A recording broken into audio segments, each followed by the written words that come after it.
Let's go. We are at Kaf Daled Tes Zion.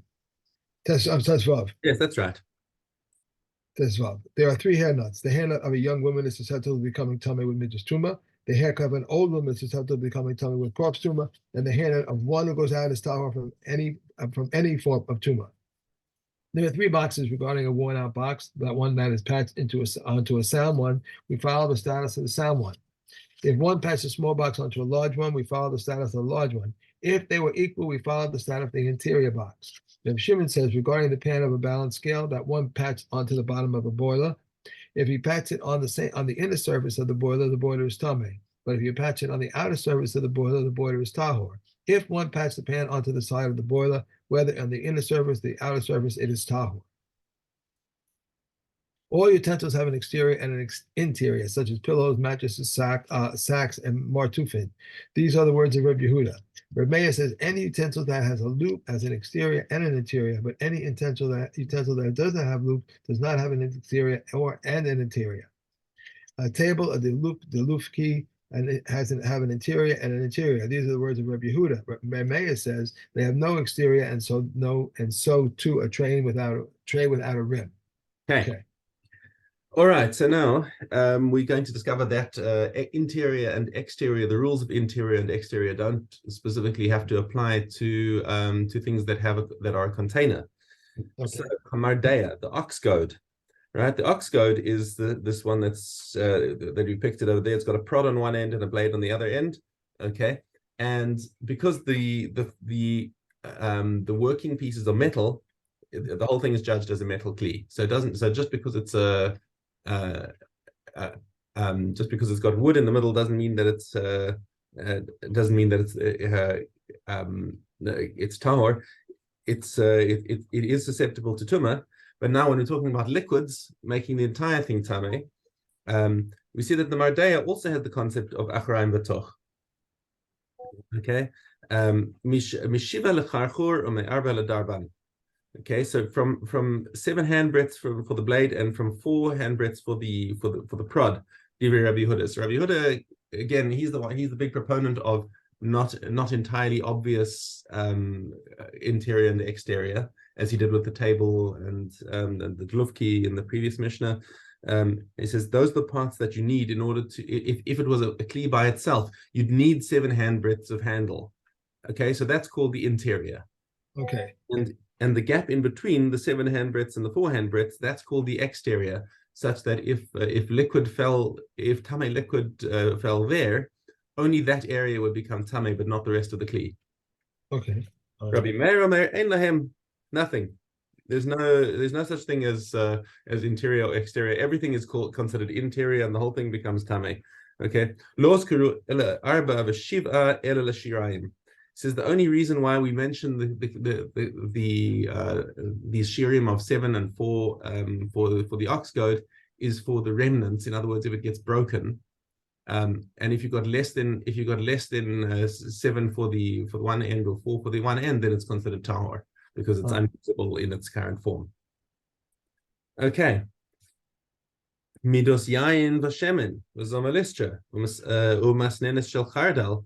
So the measuring instruments used for wine and oils and a zomelistra. Remember, we saw the zomelistra before. It was that each end was independently tameh, even if the one end got broken off. Okay, and the mustard strainer. Rabbi Meir. So now we're suddenly switching positions. Rabbi Meir is the one who's saying that these do have an interior and an exterior.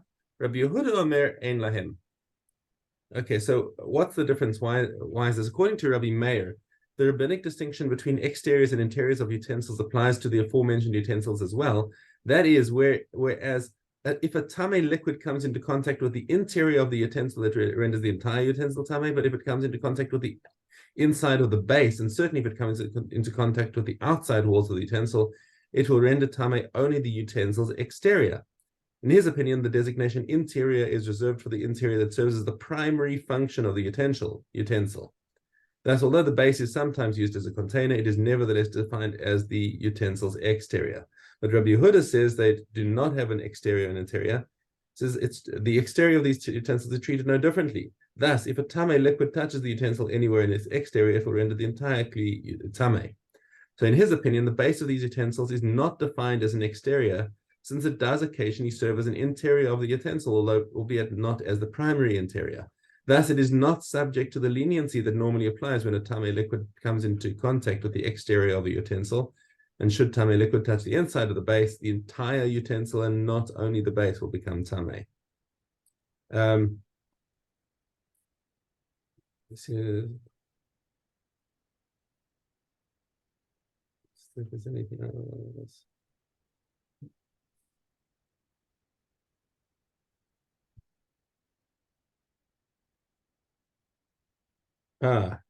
There's an alternative explanation which I didn't see before.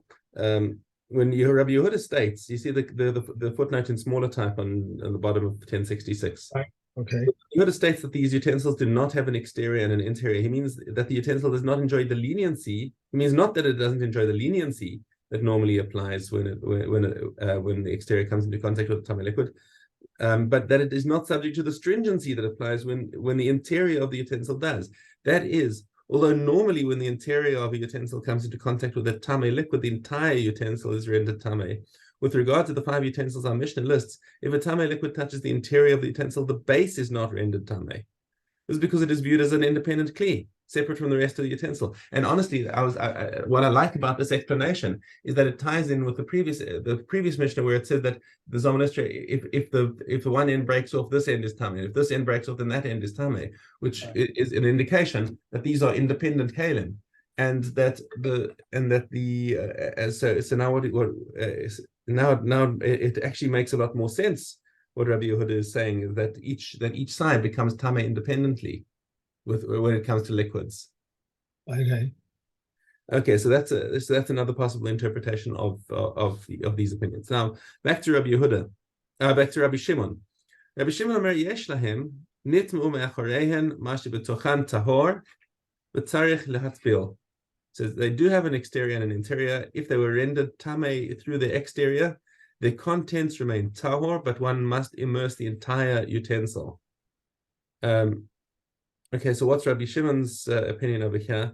It doesn't. If the exterior comes into contact with a tame liquid, it will not render the interior tame.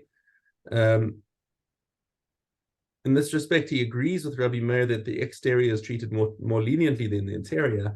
However, one must immerse the entire utensil. Although with regard to the contents of the utensil, Rabbi Shimon treats the interior as if it was not tame. As far as the utensil itself is concerned, he does consider the kli in its entirety to be tame. Thus, to purify the utensil of its tumah, it does not suffice merely to immerse the exterior of the utensil in the mikveh. Rather, one must immerse the entire utensil, including its interior. In this respect, then, he holds like Rabbi Yehuda, who doesn't differentiate between the interior and the exterior. He says you have to immerse the entire. Yeah. Although I'm just wondering, like, how what would be the chiddush there? Because in any event, it would you would have to toivel the entire thing in order to like immerse it properly. Interesting. I'm not sure how that works. Anyway, the halacha follows Rabbi Yehuda. Okay, harova v'chatzi rova. Okay, so you've got these measures. They're two different ways that the Rishonim explain it. Either it's a brick that's got a half measure and a full measure on the same, and they're both on the same side, or else it's like this egg cup, where the one side is a rova and the other side is a chatzi rova. Okay, so you can see where the argument is going to come over here.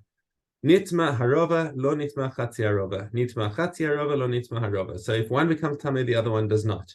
And this is talking about tame liquids. Is it about half rova? If one on the half rova, if one becomes tame, the other doesn't. Yeah. Either way, they're two separate. They're two separate keilim as far as the tumah is concerned. So this is kind of consistent with that second interpretation of the way Rabbi Yehuda was going. Is that when you're talking about tame liquids, you don't have that chumrah that the whole thing becomes tame. If it was a tame solid, or a person, or it was or a tame person touched it, then the whole thing becomes tame. That's not under dispute with that. That's because that's a deraisa tame, but tame liquids is derabanan. Okay, so when it comes to tame liquids, we don't spread the tuma between the two sides of the kli. Okay. Amr lifnei Rabbi Akiva, hoil v'chatzi arova achoraim larova kli shenitma tocha lo nitma u'achorav. So they asked Rabbi Yehuda Akasha. Each kli is the. Who know Rabbi Akiva? Rabbi Akiva? I have Rabbi Akiva. Where's that? Yes, they asked Rabbi Akiva. You said Rabbi Yehuda. Okay. Yeah. So since each one is considered the exterior of the other one, if its interior becomes tame, how come the exterior does not also become tame? Seems a bit of a klotz kasha, but Amar lahin shall kas kudminhi. He said, weren't you guys concentrating? The last group of students that came and asked me this question came and asked me this question as well. Or shema harova achoraim lachatzi harova. Or maybe you got it wrong. Maybe this is the achoraim to the other part of the kli. Just I'm gonna say, oh no, but the rova is more important than the chatzi rova. No, you can't say one is more important. Sometimes you need the smaller measure, and the bigger measure is not good for the job. Right? Measures you need them. Each one is important for its own work. So a utensil whose exterior becomes tame, its interior does not become tame. He's saying that's basically each kli is considered exterior legabe the other kli. So it's not a good kasha, and he knocks it flat. Okay. All right. Onwards to the toilet seat. Thank you. Okay. Regarding a woven basket or a reed basket. Nope, we're in the privy stool. That's why I said onwards to the toilet seat. I'm doing that. Good. Yeah, I'm doing it. The privy stool. Regarding a woven basket or a reed No, basket. you're on the previous Mishna. Just I'm sorry. I'm sorry. So I start at the top. A privy stool can become tame with both midrash tuma and corpse tuma. If it's separated, a leather can become tame with midrash tuma, and the iron can become tame with corpse tuma. A traskel whose cover is of leather can become tame with both midrash tuma and corpse tuma, and if it was separated, the leather can become tame with midrash tuma, and the traskel is completely tahor. Benches of a bathhouse whose two legs are of wood are tame, and one leg of wood and one of stone is tahor. Regarding the boards of a bathhouse that one smooth, Rabbi Akiva rules them tame, but the common rule them tahor. Since they are only made for the water to run underneath them, a fumigator. Underneath them, a fumigator that has a receptacle for garments is tame, but a fumigator made like a beehive is tahor. Regarding a ball, a shoe form, or an amulet, or tefillin that Torah, one who touches them is tame. But one who touches their contents is tahor. And regarding a saddle that Torah, one who touches its contents is tame, and the stitching and for the stitching connects it. The following utensils are tame as merkav, an Ascalonian strap, a Midian mortar, a pack saddle of a camel, and a saddle of a horse. But Yoshi says even a saddle of a horse is tame as a moshav because they stand on it, and the sporting grounds for a saddle of a dromedary is tame. Okay. What is the difference? That's it. We're done. Okay. Right. And now we are on to Dalit. A blacksmith bar is tame, and the pin of a sundial is tahor, but a Rebzadik rules it tame. A reeva's rod is tame, and regarding the chest of bean grinders, Rebzadik rules it tame. But the sages rule it tahor.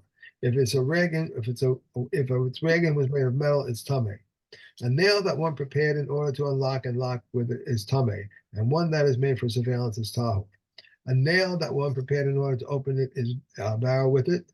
Rabbi Akiva rules it tame, and the sages rule it tahor until one hardens it. The bar of a money chamber is tahor, but the Reb Zadok rules it tame. There are three things that Reb Zadok rules tame, and the sages rule tahor: the bar of a money chamber, the chest of bean grinders, and the pin of a sundial. Reb Zadok rules them tame, and the sages rule them tahor. There are four things that Rabbi Gamliel rules tame, and the sages rules tahor: the metal cover of a teni belonging to householders, and a hanger of stringles, and into two pieces, one large and the other small. I think you split. You skipped a page. You skipped page 559. Unfinished metal utensils. Unfinished metal utensils in a tray that's split into two. But if we come and agree that with Rabbi Gamliel, in the case of a tray that's split into two pieces, one large and the other small, that large one is tame and the small one is tal. Okay. Okay. Next. Temura. Okay. Hey, Aleph. How does one subterfuge regard a bakor? Regarding an animal that was pregnant with a first offering, one declares what is in this womb, it is a male, if it is an ola. If she gave birth to a male, it is offered as an ola. If he declares it is a female, it's a shlomin offering, and if she gave birth to a female, it's offered as a shlomin. If one declares if the fetus is a male, it is an ola, and if it is a female, it's a shlomin offering. If she then gave birth to if she gave birth to a male and a female, the male is offered as an ola, the female is a shlomin. If she gave birth to two males, one of them is offered to the ola, the second one is sold to those who have an ola obligation, and its proceeds are chulin. If she gave birth to two females, one of them is offered as shlomin, the second one is sold to those who have a shlomin obligation, and its proceeds are chulin. If she gave birth to a tumtum or an androgen, Rabbi Shimon ben Gamliel says no sanctity takes effect upon them. If one declares the fetus of the pregnant animal is an ola and she herself is a shlomin, his declarations stand. But if he declared the pregnant animal is a shlomin and the fetus is an ola, the fetus is the offspring of a shlomin. These are the words of Rav Meir. Rav Yossi says if he intended to say this from the outset, since it is impossible to utter two designations simultaneously, his declaration stands. However, if after he declared this pregnant animal is hereby a shlomin, he then reconsidered and declared this fetus is an ola, the fetus is the offspring of a shlomin. Okay. Next. Okay. Okay, Gimel Aleph. Oaths are of two types, which are in reality four. I swear that I will eat, or I swear that I will not eat. I swear that I ate, or I swear that I did not eat. If he said, I swear that I will not eat, and he ate a minute quality, he is liable. These are the words of Rabbi Akiva. They said to Rabbi Akiva, where do we find that one who eats a minute quantity is liable, and that this one should be liable? Rabbi Akiva said to them, where do we find one speaking and bringing a sacrifice that this one speaks and brings a sacrifice? I swear that I will not eat, and he ate and drank. He's only liable once. But if he said, I swear that I will not drink, and I will not swear that I will not eat, and I will not drink, and he ate and drank, he's liable twice.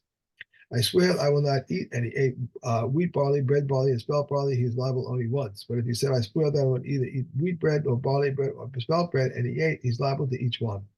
I swear that I will not drink, and he drank many beverages, he's liable only once. But if he said, I swear I will drink neither wine, nor oil, nor honey, and he drank, he is liable for each one of them. Okay. We are on to Rosh Hashanah. Okay. Beis Zion. The head of the Beis Din says, it is sanctified. And all the people respond after him, it is sanctified, it is sanctified. Whether it appeared at its expected time or whether it did not appear at its expected time, they sanctify the day. But Elazar ben Tzadok says, if it did not appear at its expected time, they did not sanctify, for it has already been sanctified by heaven. Rabbi Emil had moon-shaped forms on a table, on a tablet, and on the wall of his upper chamber, in which he would show the simple folks and say to them, did you see the moon like this or like that? It happened that two witnesses came and said, we saw it in the morning, in the east, and in the evening in the west.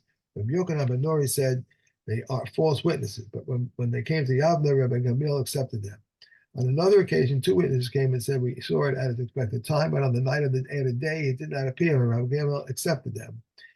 Reb Joseph ben Harkinis said, they are false witnesses. How can they testify when we gave birth and the next day her belly is between her teeth? The abuser said to him, I agree with your argument. Sure.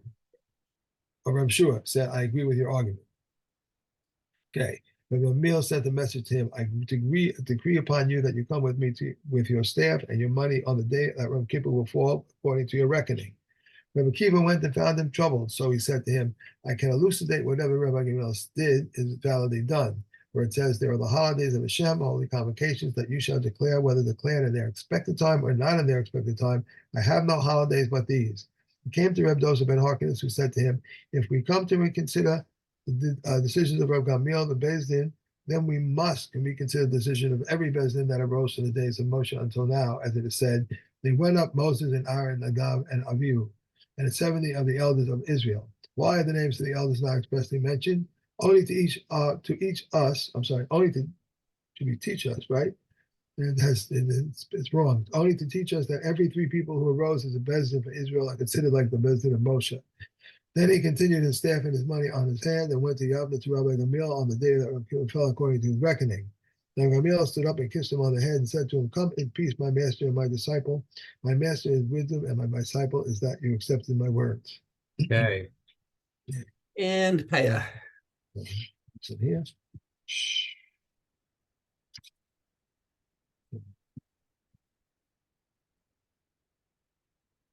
Okay.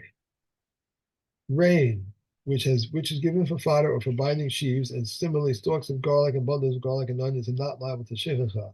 And anything buried in the ground, such as loaf, garlic, and onions. Rabbi Yehuda said they are not liable to shechachah, but the sages say they are liable to shechachah. If one reaps at night and binds sheaves and the blind person, the law of shechachah applies. If he intends to take only the large ones, the law of shechachah does not apply. If he said, "I reap on condition of what I forgot, I will take," and it was liable to shechachah. An olive tree that has a name in the field, even as in the Tofia olive tree is in its time and he forgot, it is not shechachah. To what does this refer? To its name, to its performance, and to its place. To its name, it was shechoni or bashani, or to its performance. If it yields much, to its place that it stands alongside a press or alongside a breach. And all of the olive trees that are shechachah, that these are not shechachah, Rabbi Yossi says there is no shechachah for olives. Okay, that's it. Have a wonderful day. Have a great day. Feel well. Thank you. Bye. Bye.